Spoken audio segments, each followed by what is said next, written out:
আজ আমি মুরগির মাংস রান্না করব খুব ঝাল করে, সেজন্য বেরেস্তা করে নিচ্ছি, সব আয়োজন করে নিয়েছি। এখন একে একে সব কিছু দিয়ে রান্না করব। যাই হোক, আজকে তোমাদের সাথে একটা গল্প শেয়ার করব। প্রতিটা মেয়ে তার বাবার বাড়িতে খুব আদরে যত্নে বড় হয়, যা বলার কোনো ভাষা থাকে না।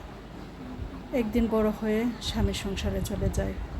প্রতিটা অচেনা অপরিচিত মানুষ থাকে। বাবা মা, শ্বশুর শাশুড়ি, বাবা মাকে ছেড়ে শ্বশুর শাশুড়ির দেবর ননদকে আপন করে মানিয়ে নিয়ে চলতে হয়। এটি স্বাভাবিক, চিরচারিত নিয়ম। যাই হোক, এমনি একটি মেয়ে বিয়ে হয়েছিল।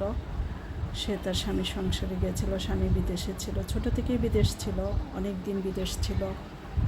বিদেশে থেকে অনেক ইনকাম করে বাবাকে দিয়েছে। বাবা সেই টাকা দিয়ে নতুন জায়গায় কিনে বাড়ি করেছে। বাড়ি কিনে করে পরে যে 2 ছেলে ছিল, সেই ছেলেকে ওই বাড়ির নাম করে দিয়েছে।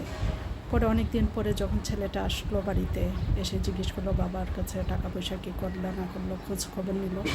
তখন বাবা বললো, এই তো বাড়ি করলাম। তখন কাগজপত্র দেখে 2 ছেলের নামে বাড়ি।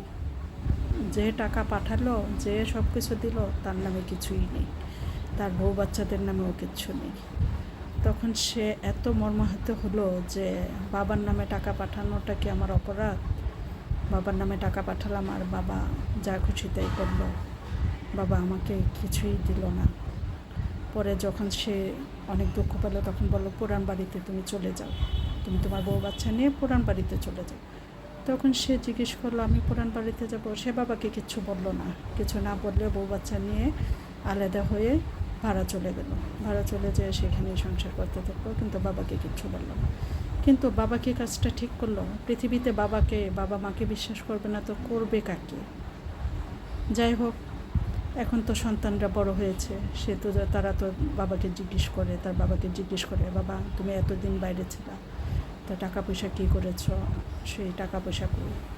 তারপরে মা বাবা এখন বাধ্য তার সন্তানকে বলছে এরকম সব ঘটনা বলার পর বলে, ঠিক আছে দাদাকে জিজ্ঞেস করি। তখন ছেলে বলল, না, এসব আর এখন জিজ্ঞেস করার দরকার না, যা হওয়ার হয়ে গেছে, আগে যেটা ছিল এটা হয়ে গেছে, এখন আর কী করবো? এরকমই তো আমাদের সমাজটা। কাকে বিশ্বাস করব? সন্তান বাবাকে বিশ্বাস করতে পারে না, বাবা এরকম করবে। যাই হোক, গল্প করতে করতে আমার রান্না কিন্তু প্রায় শেষ হয়ে গেল। রান্না কেমন হয়েছে সবাই কমেন্টস করো, আর গল্প কেমন হয়েছে তাও কমেন্টস করো।